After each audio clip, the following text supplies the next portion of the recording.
Hello everyone, how are you? I hope you all are fine and I am also fine.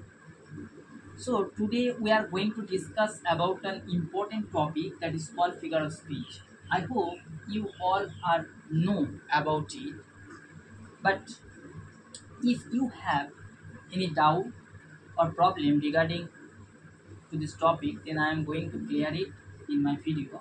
So stay with me till end and try to understand the topic. Okay. তো প্রথমে আমরা দেখব যে figure স্পিচের মধ্যে কী কী জিনিস আসছে। প্রথমে simile এবং মেটাফোরকে আমরা আলোচনা করব। দেখো, সিমিলি দুটো জিনিসের মধ্যে তুলনা করা বোঝাবে এবং মেটাফোরও দুটো জিনিসের মধ্যে তুলনা করা বোঝাবে। কিন্তু পার্থক্যটা কোথায়?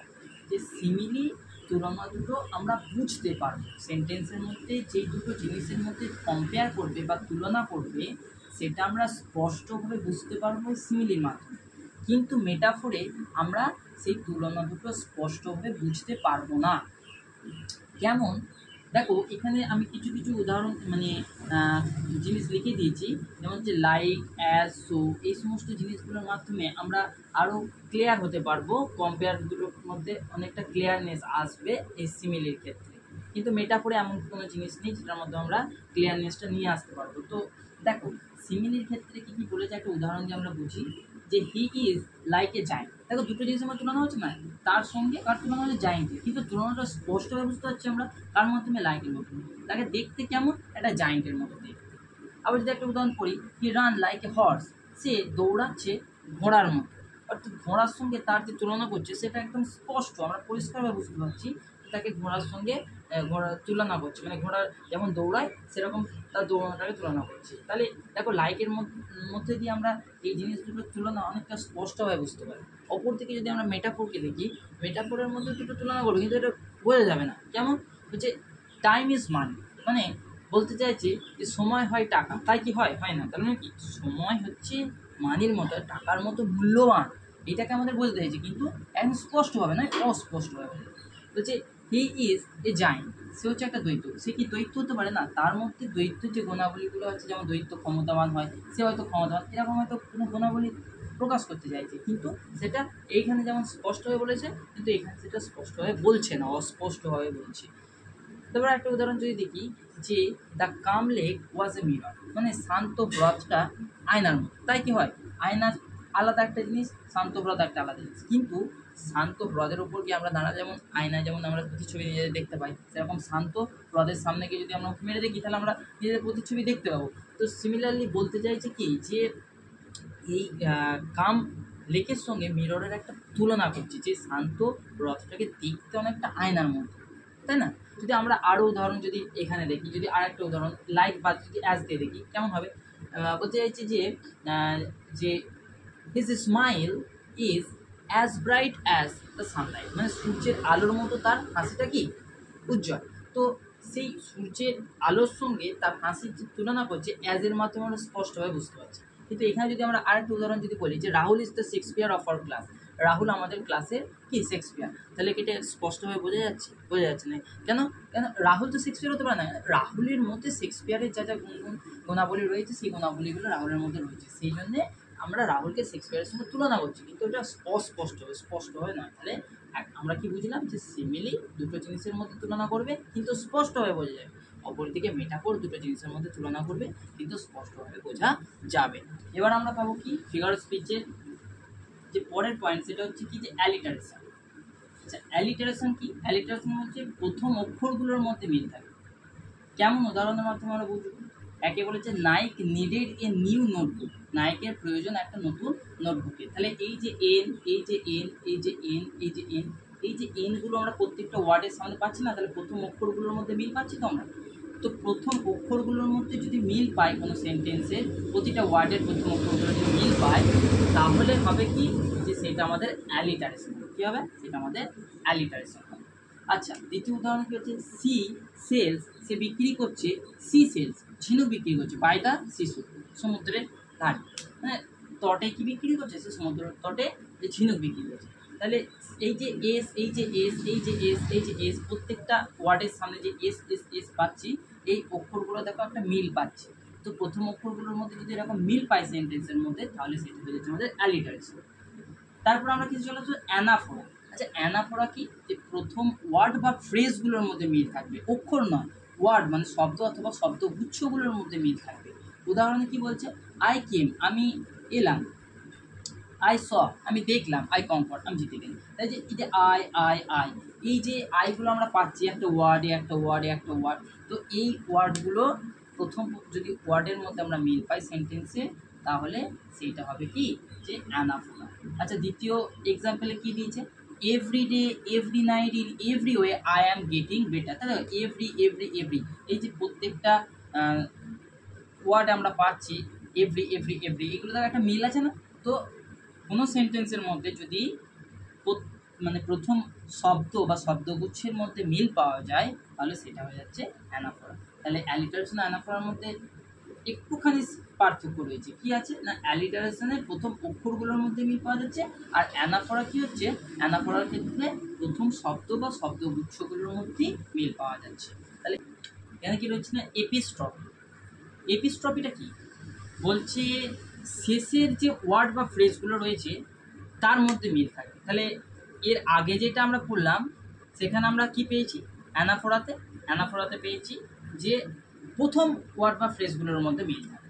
কিন্তু এপিস্ট্রফিতে তার উল্টোটা, কি না শেষের শব্দ বা শব্দগুচ্ছের মধ্যে আমরা মিল পাবো। আচ্ছা উদাহরণে দেখি কি বলছে, see no evil, hear no evil, speak no evil.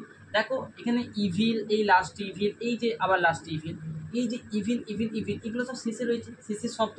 তাহলে এই শেষের শব্দগুলোর মধ্যে মিল পাচ্ছি, তাহলে এটা কি হয়ে যাবে, এপিস্ট্রফি। আচ্ছা 2 নম্বর কি দিয়েছে, হোয়েন আই ওয়াজ চাইল্ড, যখন আমি শিশু ছিলাম, I spoke as a child, আমি তখন বাচ্চার মতো কথা বলতাম। I understood as a child, আমি শিশুর মতোই তখন কী করতাম, যে বুঝতে পারতাম। তাহলে যাই হোক, যে এই চাইল্ড এই লাস্টের ওয়ার্ডগুলোর মধ্যে আমরা মিল পাচ্ছি। তো লাস্টের ওয়ার্ডগুলোর মধ্যে যখন আমরা মিল পাবো, তখন সেটা হয়ে যাবে এপিস্ট্রফি। আর যখন আমরা প্রথম শব্দ বা শব্দগুচ্ছের মধ্যে মিল পাবো, তখন সেটা হয়ে যাবে অ্যানাফোরা। তাহলে দুটোর মধ্যে বোঝা গেল। এরপরে চলে আসবো আমরা অ্যাপোস্ট্রফি। আচ্ছা অ্যাপোস্ট্রফিটা কি, যে কোনো অপার্থিব জিনিস যেগুলো পৃথিবীর মধ্যে নেই, মানে পৃথিবীর পার্থিব জিনিস নয় আর কি, সেগুলোকে আমরা অপার্থিব জিনিস বলি। তো সেই সমস্ত অপার্থিব জিনিসগুলোকে সম্বোধন করা বা ডাকা। যেমন এক্সাম্পলে কি বলছে, আমরা ছোটোবেলায় এই কবিতাটা প্রত্যেকেই পড়েছি, যে twinkle twinkle little star how I wonder what you are. তাহলে এই যে টুইঙ্কেল টুইঙ্কেল যে লিটল স্টার, তাহলে স্টার, এই যে স্টারকে সম্বোধন করে কথা বলছে, তো এই স্টারটা তো পার্থিব জিনিস নয়, এটা অপার্থিব জিনিস। তো এই অপার্থিব জিনিসকে যখন আমরা সম্বন্ধ করব বা ডাকবো, তখন সেটা হয়ে যাবে অ্যাপোস্ট্রফি। আচ্ছা দ্বিতীয় উদাহরণ কি বলছে, O God tell me what is light. মানে একটা ব্লাইন্ড বয় ভগবানের উদ্দেশ্যে বলছে কি, যে ভগবান আমাকে বলো যে আলো কী জিনিস। তাহলে ভগবানের উদ্দেশ্যে বলছে, কার উদ্দেশ্যে, কাকে ডাকছে, ভগবানকে ডাকছে। ভগবান তো পার্থিব জিনিস নয়, অপার্থিব জিনিস। তাই যখন কোনো অপার্থিব জিনিসকে সম্বোধন করব, তখন সেটা হয়ে যাবে অ্যাপোস্ট্রফি। এরপরে কি বলেছে, ফিগার অফ স্পিচের এরপরে পাচ্ছি আমরা পার্সনিফিকেশন। আচ্ছা পার্সনিফিকেশনটা কি বলছে, কোনো কাজ যখন ব্যক্তির পরিবর্তে কোনো বস্তুকে দিয়ে করানো হয়, মানে ব্যক্তি সেই কাজটা না করে কোনো বস্তুকে দিয়ে করায় আর কি, তখন সেটা হচ্ছে পার্সনিফিকেশন। আচ্ছা পার্সনিফিকেশনের উদাহরণ দেখে আমরা বুঝবো কেমনভাবে বলতে চাইছি, যে the angry cloud envelope the island, অর্থাৎ একটা আইল্যান্ডকে রাগী মেঘ যেন ঢেকে ফেলেছে। আচ্ছা তাহলে মেঘ কখনো কি রাগী হয় না, মেঘ তো রাগী হয় না। কেন, এখানে কবি কোনো কিছু রাগটাকে মেঘের মাধ্যমে প্রকাশ করার চেষ্টা করছে, কোনো ব্যক্তির রাগকে মেঘের মধ্যে দিয়ে প্রকাশ করার চেষ্টা করছে। তো বলতে চাইছে যখন কোনো বস্তু আর কি কোনো ব্যক্তির মতো আচরণ করবে না, এখানে ক্লাউড সেটা একটা বস্তু, সেটা যখন একটা ব্যক্তির মতো আচরণ করছে না, রাগ কার মধ্যে থাকে, হিউম্যান বিইংয়ের মধ্যে থাকে, ব্যক্তিবাচক জিনিসের মধ্যে থাকে। তো তার যে রাগটা সেটা বস্তুর মাধ্যমে যখন প্রকাশ পাবে, তখন সেটা হয়েছে পার্সনিফিকেশন। তারপরে উদাহরণে কি বলছে, the wine Whisper through the trees. তার মানে কি বলছে, যে এই যে বাতাসটা সেটা বিড়বিড় করছে বা ফিস ফিস করে কিছু বলছে এবং গাছগুলোকে। তো এই বাতাস সে কি কখনো ফিস ফিস করে বলতে পারে, বলতে পারে না। তাহলে এখানে বাতাসটা একটা বস্তু, সেইটাকে একটা ব্যক্তির মতো আচরণ করানো হচ্ছে। তো যখন কোনো বস্তু ব্যক্তির মতো আচরণ করবে না, তখনই সেটা পার্সনিফিকেশন। দেখো এখানে ওয়াইনটা ফিস ফিস করে কথা বলছে, তাহলে বাতাসটা একটা ব্যক্তির মতো আচরণ করছে না, তো সেই কারণে এটা হচ্ছে কি পার্সনিফিকেশন। তারপরে কি বলছে, তারপরে আমরা পাচ্ছি যে হাইপারবোল। আচ্ছা, হাইপারবোল জিনিসটা কি? বলছে যখন কোনো জিনিসকে বাড়িয়ে বলা বা অতিরঞ্জিত করে বলা, যা আছে তার থেকে শতগুণ বাড়িয়ে বেশি বেশি করে বলা, তখন সেটা হচ্ছে কি হাইপারবোল। উদাহরণ থেকে আমরা কি বলছি, বলছে I have told you a million times. আমাদের বাড়ির মায়েরা প্রায় বলে যে আমি তোকে 1000বার বলছি। তো এরকম হচ্ছে কি, আমি তোমাকে কত লক্ষবার বলছি এই কাজটা করতে বা কোনো কিছু, তো তুই শুনছিস না। মানে ব্যাপারটা কি, যে তাকে কি মিলিয়নস টাইম বলছে, মানে লক্ষাধিকবার বলছে? বলছে না তো। তাহলে ব্যাপারটা হচ্ছে তাকে অনেকবার বলেছে, তো সেইটাকে আমরা তুলনা করছি কিছুর সঙ্গে, যে বাড়িয়ে চাড়িয়ে বলার সঙ্গে তুলনা করছি। তো মানে ব্যাপারটা হচ্ছে কি, যে বাড়িয়ে চাড়িয়ে বলছে আর কি। তো বাড়িয়ে চাড়িয়ে যখন বলবো বা যখন অতিরঞ্জিত করে বলবো, তখন সেটা হয়ে যাবে কি হাইপার। তারপরে একটা উদাহরণ আমরা লাস্টে পাবো, কেমন, যে এটা আমরা উইলিয়াম ওয়ার্ডসওয়ার্থের ড্যাফোডিলসে এই লাইনটা আছে, কি বলছে যে 10,000 daffodils saw I at a glimpse. মানে এক পলকে কবি কি বলছে, যে আমি 10,000 ড্যাফোডিলস দেখছি। ড্যাফোডিলস একটা ফুল, তো ড্যাফোডিলস ফুল 10,000 ড্যাফোডিলস ফুলকে কি একবারে দেখা সম্ভব নয়। তো এটাকে কি একটা বাড়িয়ে চাড়িয়ে মানে অতিরঞ্জিত করে বলছি, তো সেক্ষেত্রে এটা কী হবে, যে হাইপারবোল। কারণ হাইপারবোল কি, যে যখন কোনো জিনিসকে আমরা বাড়িয়ে চাড়িয়ে বা অতিরঞ্জিত করে বলবো, তখন সেটা হাইপারবোল। দেখো, এরপর ফিগার অফ স্পিচে আমরা আর দুটো জিনিস পাচ্ছি। কী কী পাচ্ছি? অক্সিমোরন আর প্যারাডক্স। যেমন সিমিলি মেটাফর করেছি, যেমন আমাদের একটু পার্থক্য ছিল, তেমন অক্সিমোরন আর প্যারাডক্সের মধ্যে কিছুটা এরকম খানিকটা পার্থক্য আমরা পাবো। তো কী বলছে, যে অক্সিমোরন কি, যে বিপরীত অর্থ বোঝাবে। দুটো শব্দের মধ্যে বিপরীত অর্থ বোঝাবে, কিন্তু শব্দ দুটো কি পাশাপাশি বসবে। কেমন বসবে? একসাথে বসবে।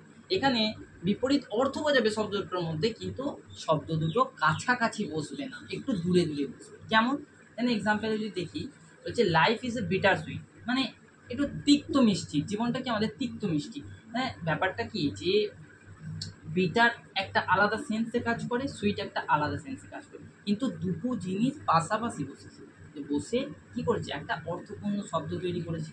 তো এই রকম ক্ষেত্রে যখন কোনো দুটো শব্দ, বিপরীত অর্থের দুটো শব্দ পাশাপাশি বসে একটা সুন্দর অর্থ তৈরি করবে না, তখন সেটা হয়ে যাবে কি অক্সিমোরন। দ্বিতীয় নম্বরে কি পাচ্ছি, our life is light and dark. আমাদের জীবন কি আলো আঁধারি, তাই না? আলো আঁধারি, তার মানে কি, আলো একটা অন্য জিনিস, আধার একটা অন্য জিনিস, কিন্তু দুটো পাশাপাশি বসে একটা খুব সুন্দর অর্থ তৈরি করেছে। তো এইরকম ক্ষেত্রে এটাকে অক্সিমোরন। আরও উদাহরণ আছে, যেমন ডিফেনিং সাইলেন্স, মানে প্রচণ্ড কানে তালা হয়ে যাওয়ার মতো জিনিসকে ডিফেনিং, আর সাইলেন্স মানে নিস্তব্ধ। দুটো জিনিস পাশাপাশি বসেছে, একটা সুন্দর অর্থ তৈরি করেছে। বলছে the sight is terribly beauty, মানে ভয়ঙ্কর সুন্দর, কি দৃশ্যটা ভয়ঙ্কর সুন্দর। তাহলে এই যে টেরিবেল, এটা একটা ভয়ঙ্কর, আর বিউটি সুন্দর, দুটো জিনিস পাশাপাশি বসে কি একটা সুন্দর অর্থ তৈরি করেছে। তো এর মেন ফান্ডাটা কি, যে অক্সিমোরনের ক্ষেত্রে বিপরীত অর্থের দুটো শব্দ পাশাপাশি বসে খুব সুন্দর একটা অর্থ তৈরি করে, সেটা হয়ে যাচ্ছে কি অক্সিমোরন। প্যারাডক্স কি, তার উল্টোটা, যে কি বিপরীত দুটো অর্থযুক্ত শব্দ থাকবে সেন্টেন্সের মধ্যে, কিন্তু এই অক্সিমোরন যেমন পাশাপাশি বসেছে, প্যারাডক্সে কিন্তু পাশাপাশি বসবে না। কেমন? উদাহরণ বলেছে I act cruel to be kind, মানে ক্রুয়েল একটা কি, যে নিষ্ঠুর ব্যাপার, আর কাইন্ড মানে কি একটা দয়ার ব্যাপার। তো দুটো জিনিসকে কিন্তু পাশাপাশি বসেনি, কিন্তু একটা সেন্টেন্সের মধ্যে বসেছে, যে বসে একটা সুন্দর অর্থ তৈরি করেছে। বোঝা গেল? মানে ক্রুয়েল এবং কাইন্ড দুটো পাশাপাশি বসেনি, যেমন অক্সিমোরন দুটো পাশাপাশি বসেছে, এখানে কিন্তু পাশাপাশি বসেনি গো। এখানে ক্রুয়েল একটা আলাদা মানেযুক্ত শব্দ, আর কাইন্ড তার পুরোপুরি আলাদা। ক্রুয়েল মানে নিষ্ঠুরতা, কাইন্ড মানে হচ্ছে দয়া। দুটো তো এক জিনিস নয়, দুটো পুরোপুরি বিপরীত জিনিস, কিন্তু দুটো একটা সেন্টেন্সের মধ্যে বসে একটা সুন্দর অর্থ তৈরি করেছে। এটা হচ্ছে কি প্যারাডক্স। তারপর একটা উদাহরণ কী পাবো, হচ্ছে the beginning of the end is here. Beginning মানে শুরু, এন্ড মানে শেষ। দেখো, দুটো জিনিস আলাদা, দুটো বিপরীত অর্থ পাশাপাশি বসেছে, মানে পাশাপাশি বসেনি, একটা সেন্টেন্সের মধ্যে বসেছে, বসে একটা সুন্দর অর্থ তৈরি করেছে। মানে প্যারাডক্সে পাশাপাশি বসবে না, একটা সেন্টেন্সের মধ্যে থাকবে, আগে থাকবে এবং পিছনে থাকবে, কিন্তু একটা সুন্দর অর্থ তৈরি করবে। আর অক্সিমোরনের ক্ষেত্রে কি, যে পাশাপাশি বসবে, বসে দুটো বিপরীত অর্থযুক্ত শব্দ পাশাপাশি বসে একটা সুন্দর অর্থ তৈরি করবে, সেটা হচ্ছে অক্সিমোরন। আর ফিগার অফ স্পিচের পরের জিনিসটা হচ্ছে স্নেক ডকি। স্নেক ডকিটা কি বলছে, যখন বড় কোনো জিনিস থেকে ছোট্ট আইডিয়ায় চলে যাও, বা ছোটো কোনো জিনিস থেকে একটা বড় আইডিয়ায় চলে যাও, তখন সেটা হয়ে যাবে কি স্নেক ডক। স্নেক ডকের উদাহরণ দিয়ে বুঝি আমরা, বলছে are you paying with plastic, তুমি কি প্লাস্টিক দিয়ে পে করবে? আচ্ছা, প্লাস্টিক হচ্ছে এটিএম কার্ড যেমন ছোটো জিনিস, আর টাকা অ্যামাউন্ট, তো একটা লক্ষাধিক টাকা, কোটি কোটি টাকা সে পে করতে পারে একটা প্লাস্টিক দিয়ে। তাহলে একটা বড় জিনিস থেকে একটা ছোট আইডিয়ায় চলে গেল। কোথায়? টাকা একটা বড় জিনিস, বড় অ্যামাউন্টের ব্যাপার, সেইটা থেকে চলে গেল একটা প্লাস্টিক ক্ষুদ্র জিনিস। তাহলে একটা বড় জিনিস থেকে ছোট আইডিয়ায় চলে যাবে, তখন সেটা স্নেক টকিং। আবার দ্বিতীয় উদাহরণে কী হচ্ছে, Ram is the brain of the operation. আচ্ছা, যে একটা অপারেশন করতে গেলে অনেক সাজ সরঞ্জাম লাগে, অনেক বড় ডেকোরেশন লাগে, এটা ওটা সেটা অনেক জিনিস লাগে। আর রামের ব্রেনটা কি? ছোটো একটা জিনিস, কিন্তু একটা ছোট জিনিস থেকে একটা বড় জিনিস পরিচালিত হচ্ছে। মানে ছোট একটা আইডিয়া থেকে একটা বড়, মানে ছোট একটা জিনিস থেকে একটা বড় আইডিয়া কাজ করছে, তাই না? তো যখন ছোট থেকে বড় বা বড় থেকে ছোট আইডিয়ায় যাবে, তখন সেটা হয়ে যাবে কি? Snake talking. যেমন রামের ব্রেনটা ছোট একটা জিনিস, সেটা দিয়ে একটা বড় অপারেশন পরিচালিত হচ্ছে। তাহলে এক্ষেত্রে কী হয়েছে? এটা স্নেক টকিং। তাহলে স্নেক টকিং কি? যখন কোনো বড় জিনিস থেকে ছোটো আইডিয়া যাবো, তখন ছোটো জিনিস থেকে বড় আইডিয়া যাবো, তখন সেটা হয়ে যাবে কি? যে স্নেক। তারপরে কি পাচ্ছি আমরা? ইউফিনিজম। ইউফিনিজমটা কি? যে কোনো জিনিসকে পোলাইট ওয়েতে বলা, মানে রুডলি নয়, বা কাউকে মানে ব্যঙ্গ করে স্যাটারিকভাবে কাউকে কোনো জিনিস না বলে, মানে কোনো পোলাইট ওয়েতে কাউকে কোনো জিনিস বলাকে, সেটা হচ্ছে কি? ইউফিনিজম। আচ্ছা, তাহলে পোলাইট ওয়েতে কেমনভাবে বলবো? এক্সাম্পলের মাধ্যম দিয়ে আমরা দেখে নেবো। যে বলছি সি ডায়েট, না বলে সে মারা গেছে, না বলে যদি বলি সি ইজ নোমো, সে আর নেই, তাহলে একটু পোলাইট ওয়েতে বলা হচ্ছে না? তো এই জিনিসটাকে বলা হচ্ছে কি? ইউফিনিজম। আবার যদি আমরা দ্বিতীয় উদাহরণ দেখি, ইউ আর ভেরি ফ্যাট, তুমি খুব মোটা। তুমি খুব মোটা যদি না বলে ইউ আর ভেরি বিগ বোন, মানে তোমার হাড়টা খুব ভারী, এরকম যদি বলি তুমি মোটা, একটা খারাপ লাগবে যে তুমি খুব মোটা, তার একটা নিজে খারাপ লাগবে। তাকে পোলাইট ওয়ে যদি বলি তোমার হাড়টা একটু বেশি ভারী, তখন কী হবে? যে অতটা খারাপভাবে নেবে না। তো কোনো কাউকে পোলাইট ওয়েতে কোনো কিছু বলা হয়েছে কি? চিয়াসমাস। চিয়াসমাসটা কি? চিয়াসমাসটা বলছে যখন কোনো আইডিয়া রিভার্সে আসবে, যখন কোনো আইডিয়া রিভার্সে যাবে, না একবার যাবে গিয়ে আবার ফিরে আসবে, সেটা হচ্ছে কি? চিয়াসমাস। আচ্ছা, উদাহরণের ক্ষেত্রে আমরা দেখে নেবো কেমন বলছি। বলছে ask not what your country can do for you, ask what you can do for your country. মানে এটা বলো না যে তোমার দেশ তোমার জন্য কী করতে পারে, বরং এটা জিজ্ঞাসা করো বা এটা বলো যে তুমি তোমার দেশের জন্য কী করতে পারো। তাহলে একটা রিভার্সে গেল না, একটা আইডিয়া সোজা গেল দিয়ে গিয়ে আবার রিভার্সে এল। মানে এটা জিজ্ঞাসা করো না যে তোমার দেশ তোমার জন্য কী করতে পারে, আবার কি বলছে যে এটা জিজ্ঞাসা করো যে তুমি তোমার দেশের জন্য কী করতে পারো। মানে একটা আইডিয়া যাচ্ছে কি আবার রিভার্সে আসছে, এইরকম যদি দেখতে পাই তখন সেটাকে আমরা কী করবো? চিয়াসমাস। আচ্ছা, চিয়াসমাসের আরেকটা উদাহরণ আমি লিখেছি কি? Never let a fool kiss you or a kiss fool you. মানে একটা বোকা যেন তোমাকে কিস না করে, আবার যেন একটা কিস তোমাকে না বোকা করে দেয়। মানে কি? যে একটা কিস যেটা বোকা যেন একটা তোমাকে কিস না করে, আবার একটা কিস যেটা তোমাকে না বোকা বানিয়ে দেয়। মানে তুমি এমন কিছু হলো তোমার সঙ্গে যে একটা কিসের মাধ্যমে তুমি বোকা বেনে গেলে, এটা ওটা সেটা তোমার গার্লফ্রেন্ডকে দিতে শুরু করে দিলে, এটা ওটা করলে, কিন্তু সেটা তুমি বোকা বেনে গেলে। তাই বলতে যে একটা কিস বোকা যেন তোমাকে না কিস করে, অথবা একটা কিস যেন তোমাকে বোকা না বানিয়ে দেয়। মানে ব্যাপারটা হচ্ছে কি? যে কোনো একটা আইডিয়া সোজা যাবে গিয়ে আবার রিভার্সে আসবে, এরকম ক্ষেত্রে বোঝালে কী হবে? চিয়াসমাস।